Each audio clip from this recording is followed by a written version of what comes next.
পৃথিবীতে তিনটা জিনিস যার কাছে সর্বশ্রেষ্ঠ নিয়ামত আল্লাহ তাকে দিয়েছেন। প্রথম হলো লিসানান যাকিরা, যে জিহ্বা সব সময় জিকির করে কার? বলেন সুবহানাল্লাহ, আলহামদুলিল্লাহ, লা ইলাহা, সুবহানাল্লাহ, আলহামদুলিল্লাহ, লা ইলাহা, লা ইলাহা ইল্লাল্লাহু মুহাম্মাদুর রাসূলুল্লাহ সাল্লাল্লাহু। দুই নম্বর, যেই অন্তর আল্লাহকে ভয় করে, আল্লাহর ভয় ছাড়া কারো ভয় মনে জায়গা দিব না। রাজি আছেন তো?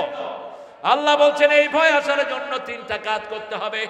ইন্নামা ইয়ামুরু মাসাজিদাল্লাহি মান আমানা বিল্লাহি ওয়াল ইয়াউমিল আখির ওয়া আকামাস সালাত ওয়া আতাজ যাকাত ওয়া লাম ইয়াখশা ইল্লাল্লাহ। সূরা তওবার 70 নম্বর আয়াতে আল্লাহ বলছেন মসজিদ আবাদ করবে যারা আল্লাহর উপর ঈমান এনেছে, আখিরাতের উপর ঈমান এনেছে, নামাজ কায়েমের আন্দোলন করে, যাকাত দেয়। আর এই চারটা কাজ যে করবে তার মনে আল্লাহ ছাড়া কারো ভয় থাকবে না।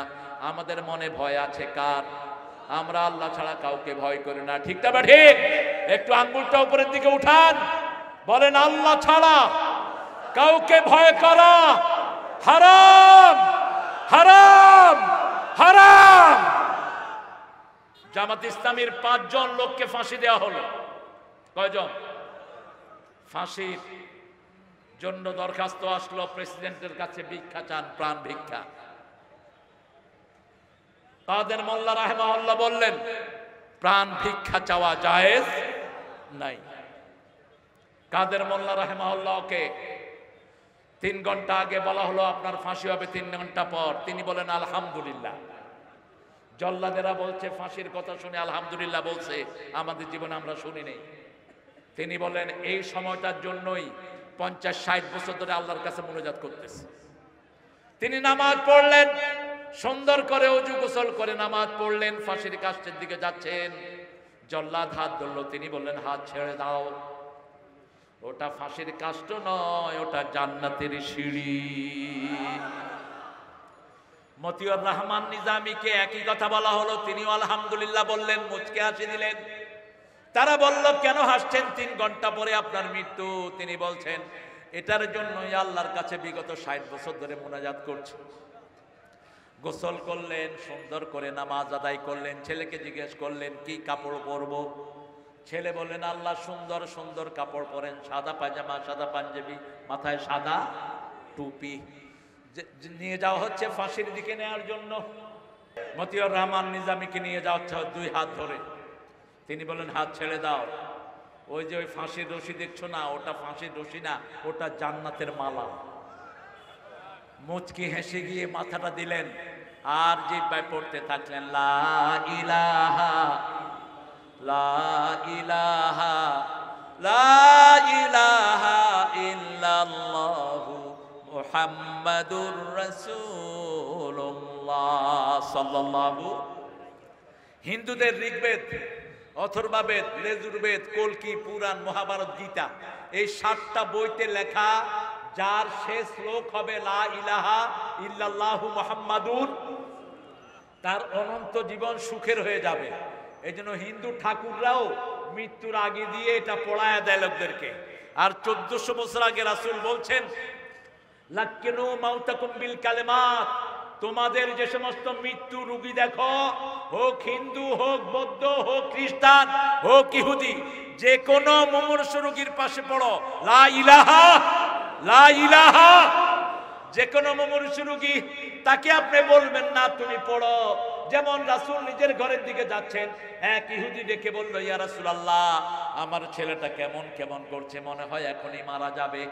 রাসূল সাল্লাল্লাহু আলাইহি সাল্লাম সাথে সাথে ইহুদির বাচ্চার কাছে চলে গেলেন, মাথায় হাত বুলালেন আর বললেন ইয়া বুনাইয়া ইকরা লা ইলাহা, হে ছেলে তুমি পড়ো লা ইলাহা মুহাম্মাদুর রাসূলুল্লাহ। ছেলে বাপের দিকে তাকালো, বাপ মাথা ঝুঁকে দিয়ে বলল মুহাম্মদ যা বলে তুমি তা করে ফেলো।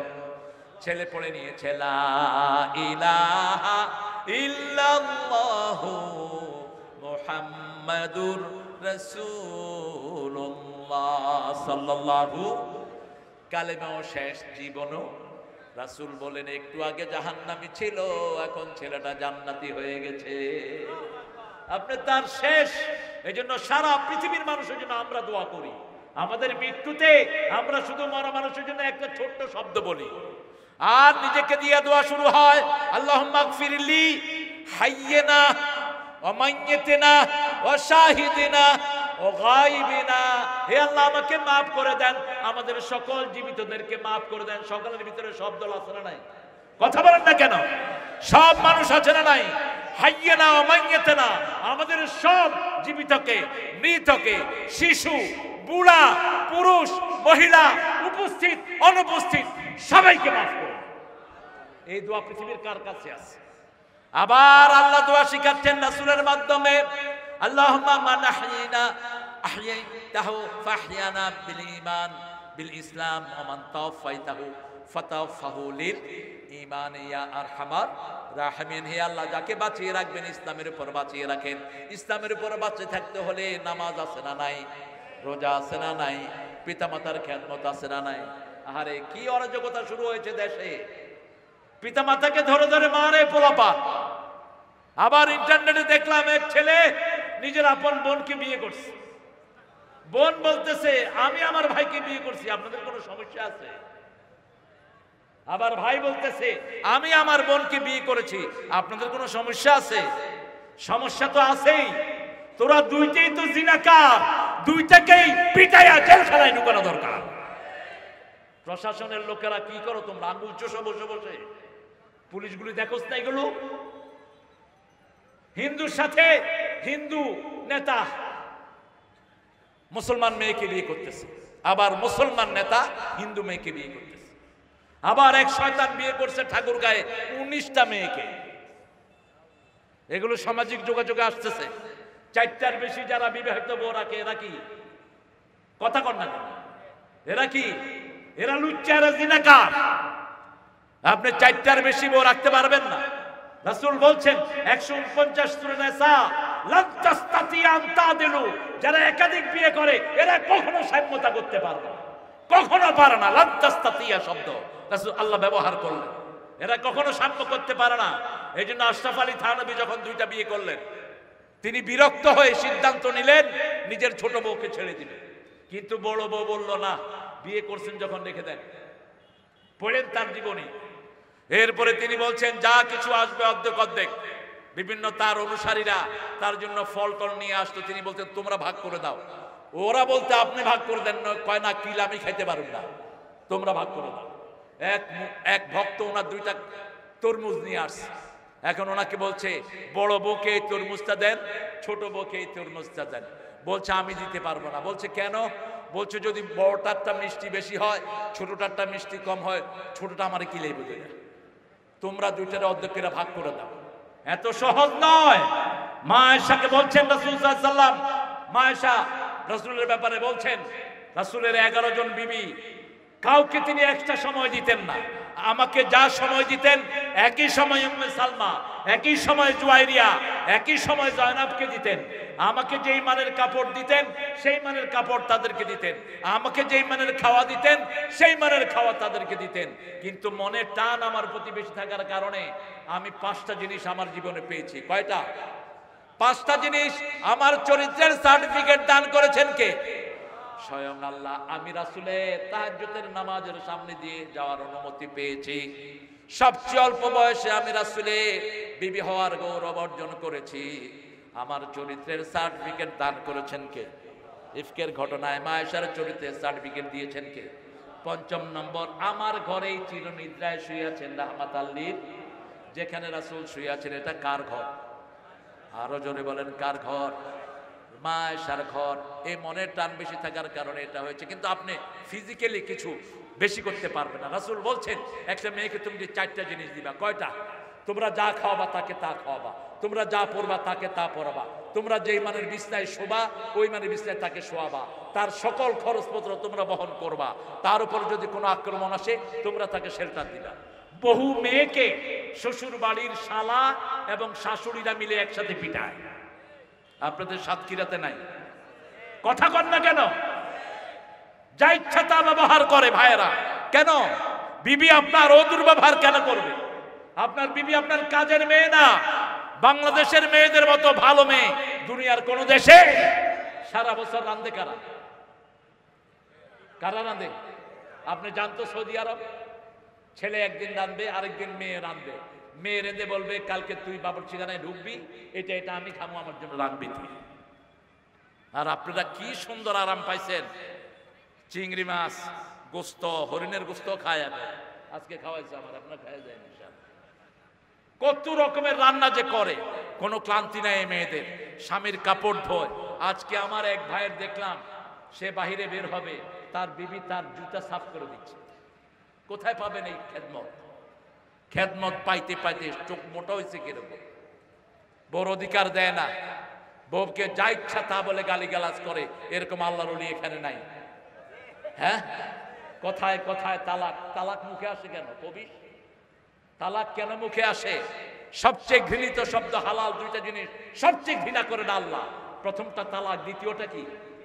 দ্বিতীয়টা কি? এই দুটাই মুসলমানদের মধ্যে আছে। সুযোগ পাইলে হাত পাইতে বসে, সুযোগ পাইলে হুজুররা, আরে কেন এটা করস? তুই এটা কর, এটা কর, ব্যবসা কর। তালহা রাদিয়াল্লাহু আনহু মদিনায় গেলেন। রাসূল বলেন এই সাহাবীর ঘরে তুমি খাবা, এর ঘরে থাকবা। প্রথম দিন গিয়েই এক হোলসেল দোকানদারের কাছে গিয়ে বলছে, ভাই আমি মক্কা থেকে এসেছি, আমাকে কিছু জিনিস দিবেন, আপনার দোকানের সামনে বসে আমি খুচরা বেচবো, বেচে আপনারটা আপনারে দেব, আমি যা দুই পয়সা লাভ পাই আমি ঘরে নিয়ে যাব। একদিনও কোনো সাহাবীর বাড়ি যান নেই। সাহাবায়ে কেরাম বিরক্ত হয়ে গেলেন, রাসূলকে বললেন ইয়া রাসূলুল্লাহ, যাকে আমাদের বাড়িতে থাকতে খাইতে দিয়েছেন একদিনও আসে নাই। বলছে তালহা তুমি কি করো? কয় আমার বুঝ আমি করে নিয়েছি, আমার বুঝ আমি। এখন যে মদিনা মসজিদ দেখেন, এটাও তালহার জমির উপরে। তালহা রাদিয়াল্লাহু আনহু সবচেয়ে ধনী সাহাবীদের একজন। ওসমান রাদিয়াল্লাহু আনহুর ব্যাংকের পয়সা এখনো আছে। কেন এত বরকত? রাসূল বললেন ওসমান, উটের উপরে খাইলেও খাওয়ার অপচয় করো না। তিনি উটের উপর খাইতেন, কিছু পড়ে যেত, খেয়েছেন, সেগুলো আবার তুলে নিয়েছেন। ওসমান রাদিয়াল্লাহু আনহু কত বড় দানশীল ছিলেন, কত বড় আমানতদার ছিলেন। রাসূলের কাছে এক ভিখারি এসে বলছে আমাকে একটা উট দেন। রাসূল বললেন না, তোমার উটের ছাও দেব। সাহাবী বলছেন উট দেন, ভিখারি বলছে উট দেন। রাসূল বলছেন উটের ছাও দেব। ওই ভিখারির মন খারাপ। ভিখারি বলছে, রাসূল বলছে মন খারাপ কেন? বলছে চাইলাম উট দিবেন, ছাও। রাসূল বললেন সব উটই তো কোনো না কোনো উটের ছাও। যেমন আমরা এখন বুড়ো হয়ে গেছি, আমাদের বাপ মা আছে না নাই? তো আমরা তো কারো না কারো ছাও। রাসূল কি সুন্দর মজাক করলেন, ওসমানের কাছে পাঠিয়ে দিলেন, যাও সাল্লিম আলা ওসমান, ওসমানকে গিয়ে সালাম দিয়ে বলো তোমারে একটা উট দেওয়ার জন্য। ওসমান রাদিয়াল্লাহু আনহুর কাছে গেলেন, গিয়ে দেখেন যে ওসমান পিঁপড়ার পিঠে থাপড় মেরে গম নিয়ে নিচ্ছে। ভিখারি কয় জীবনে ভিক্ষুক দেখছি, কিপটা দেখছি, এরকম কিপটা আমার বাপেও দেখেনি। দৌড়ায় গেছে রাসূলের কাছে, বলছে রাসূল কার কাছে পাঠাইছেন? কয় ইকরা আলাইহিস সালামি, তাকে আমার সালাম দাও। এবার গিয়ে দেখে দৌড়িয়ে তুলা কালেকশন করতেছে। কয় হুজুর আমার পক্ষে সম্ভব না। বলছে আগে সালাম দাও। সালাম দেওয়ার পরে তিনি দাঁড়ালেন, বলছেন জি বলেন। রাসূল সাল্লাল্লাহু আলাইহি ওয়াসাল্লাম নিশ্চয়ই আপনাকে পাঠিয়েছেন, আমাকে একটা উট দেন। কয় আমার আস্তাবল থেকে যে উটটা আপনার ভালো লাগে নিয়ে যান। ভিখারি কয় একটাও ভালো লাগে না। এরকম ভিক্ষুক আমরা পাইলে 3টা লাথি দিতাম আগে, ভিক্ষুকের চামড়া উঠায় ফেলতাম, ঠিক কিনা? কিন্তু রাসূল সাল্লাল্লাহু আলাইহি ওয়াসাল্লামের কাছে যা চাইতেন তিনি তাই দিতেন। তা যদি না পারতেন বলতেন আবার চাও, আবার চাও, আবার চাও। কিছু দিতে না পারলে তার জামাটা সেলাই করে দিতেন রাহমাতাল লিল। এবার ওসমান বললেন অপেক্ষা করো, যেমন শ্বশুর তেমন জামাই, দুইজনই জান্নাতের ইমাম।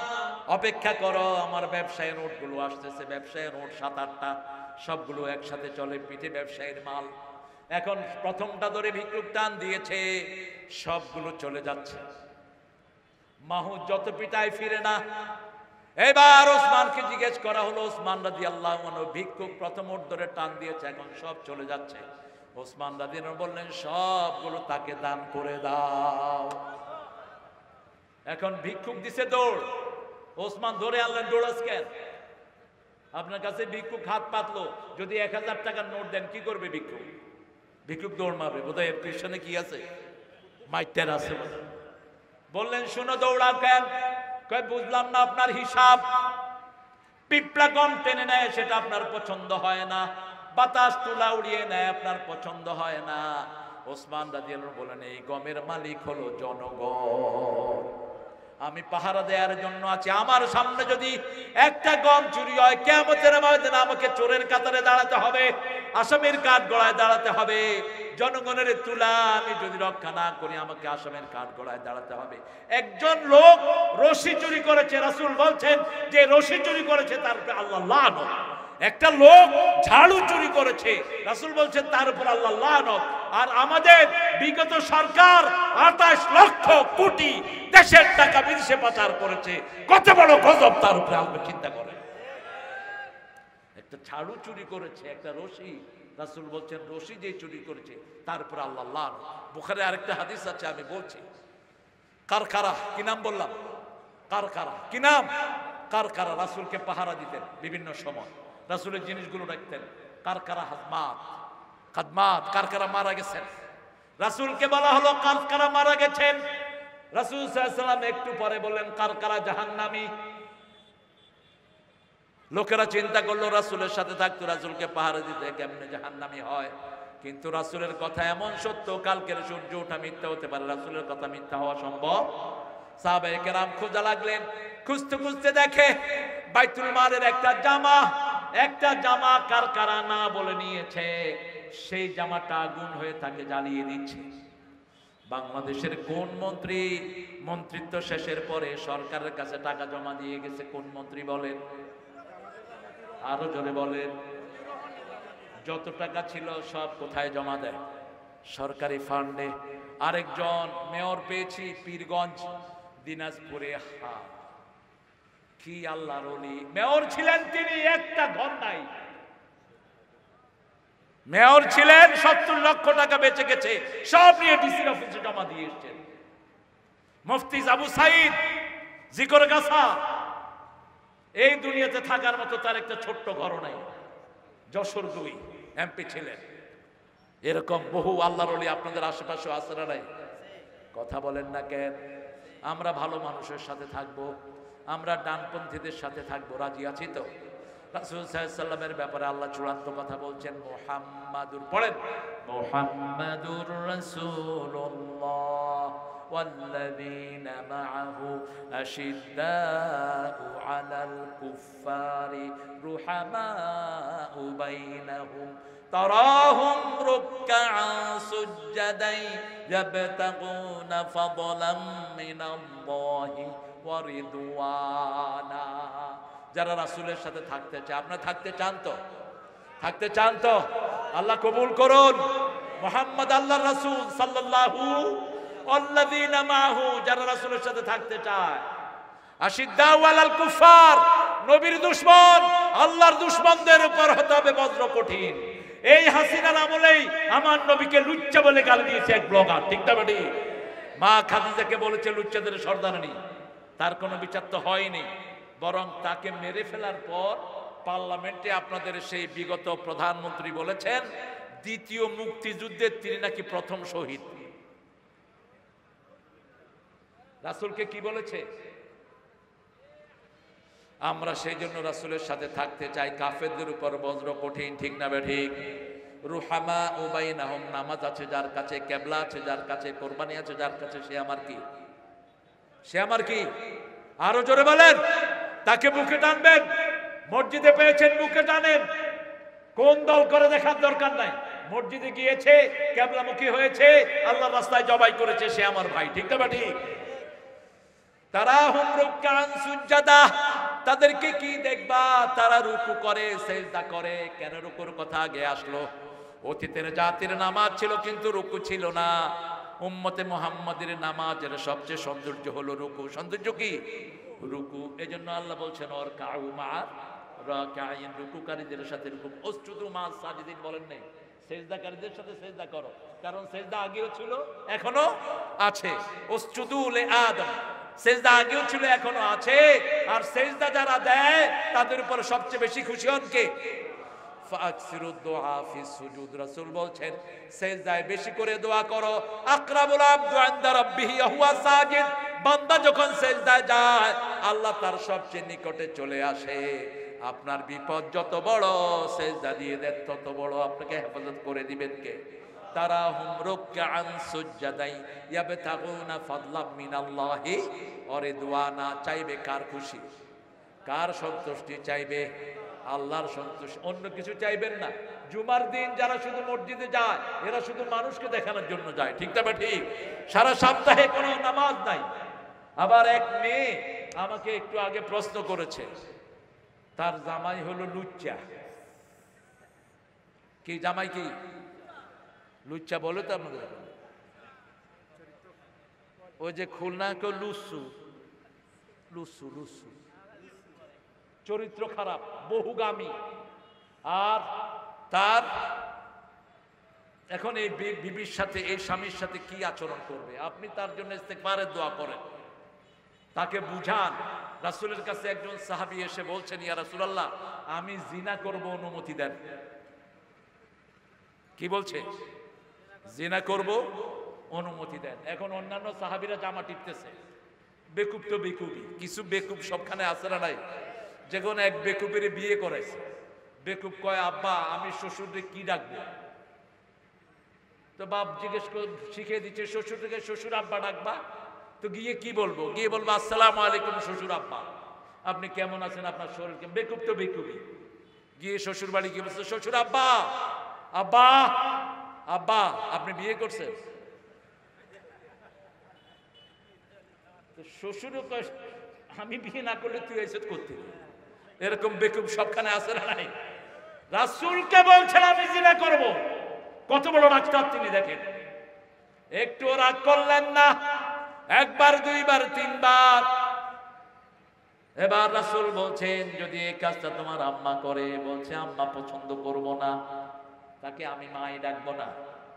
যদি তোমার খালা করে অসম্ভব, যদি তোমার বিবি করে অসম্ভব, যদি তোমার বোন করে না, কারো জন্য এটা আমি পছন্দ করি না। এবার রাসূল কথা ঘুরিয়ে বললেন যার সাথে তুমি এই বাজে কাজের চিন্তা করেছো সেই মহিলাটা কারো না কারো মা হতে পারে, কারো না কারো খালা হতে পারে, কারো না কারো বোন হতে পারে, কারো না কারো মেয়ে হতে পারে, ঠিক না ঠিক? তার জন্য কিভাবে তুমি এই কাজটা পছন্দ করলে? সাহাবী কেঁদে ফেলেন আর বলেন ইয়া রাসূলুল্লাহ এরকম বাজে কাজ আমি আর কখনো চিন্তা করব না। আপনি ভাইকে সুন্দর করে বুঝান, আপনার স্বামীকে বুঝান, আপনার স্বামীকে আপনি সময় দেন। যেমন ফেরাউনের জন্য মৃত্যুর আগ পর্যন্ত আসিয়া দোয়া করেছেন, নাজ্জিনি মিন ফিরাউন ওয়া আমালি, হে আল্লাহ ফেরাউন এবং তার আমল থেকে আমাকে আপনি নিষ্কৃতি দেন।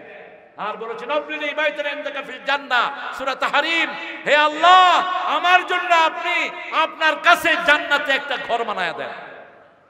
আল্লাহ বলেন ও আসিয়া তোমার দোয়া আমি শুধু কবুলই করলাম না, যখন আসিয়ার গায়ে লোহার চিরুনি দিয়ে শরীরের গোশতগুলো টেনে টেনে খুলে ফেলা হচ্ছে, সেই সময় আসিয়া আল্লাহর কাছে হাত তুলেন, আবলিনি বাইতান ইনদাকা ফিল জান্নাহ, হে আল্লাহ আমার জন্য আপনার কাছে একটা ঘর বানায়া দেন।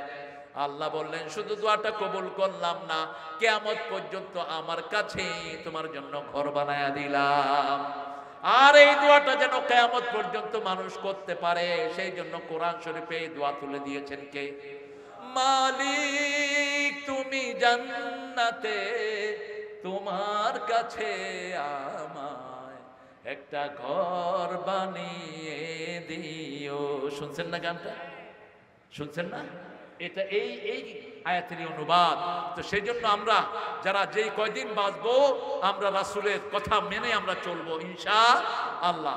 আল্লাহ বলছেন ওয়ামা ইয়ানতাকু আনিল হাওয়া, সূরা নজমের 4 নম্বর আয়াত, ওয়ামা ইয়ানতাকু আনিল হাওয়া ইন হুয়া ইল্লা ওয়াহয়ুন ইউহা। তিনি কখনো নিজের মন থেকে কথা বলতেন না, যা বলতেন কার কথা? আল্লাহর কথা। ওহী আসলেই কথা বলতেন রাহমাতাল লিল। রাসূলকে পাগল বলেছে, রাসূল উত্তর দেন নাই। জামাতের নেতাদেরকেও পাগল বলা বোধহয় হয়নি। কথা কন না কেন? আল্লামা সাইদিকে দেওয়া হলো জিনার মামলা। তাজুল ইসলাম ওই মেয়েটাকে ডেকে আনলো কোর্টে, মা তোমার শ্লীলতাহানি করেছে কে? বলছে সাইদি। দেখতে কেমন? আলকাতরা। মা তোমার জন্ম কবে? 1975। ঘটনা ঘটেছে কবে? কথা কন না কেন? যখন প্রকাশ হয়ে গেল তাজুলকে 1 সপ্তাহ পিটানো হলো, আর কোর্টে উঠতে দেয়া হলো না তাজুলকে। এখন সেই তাজুল চিফ প্রসিকিউটর হয়েছে।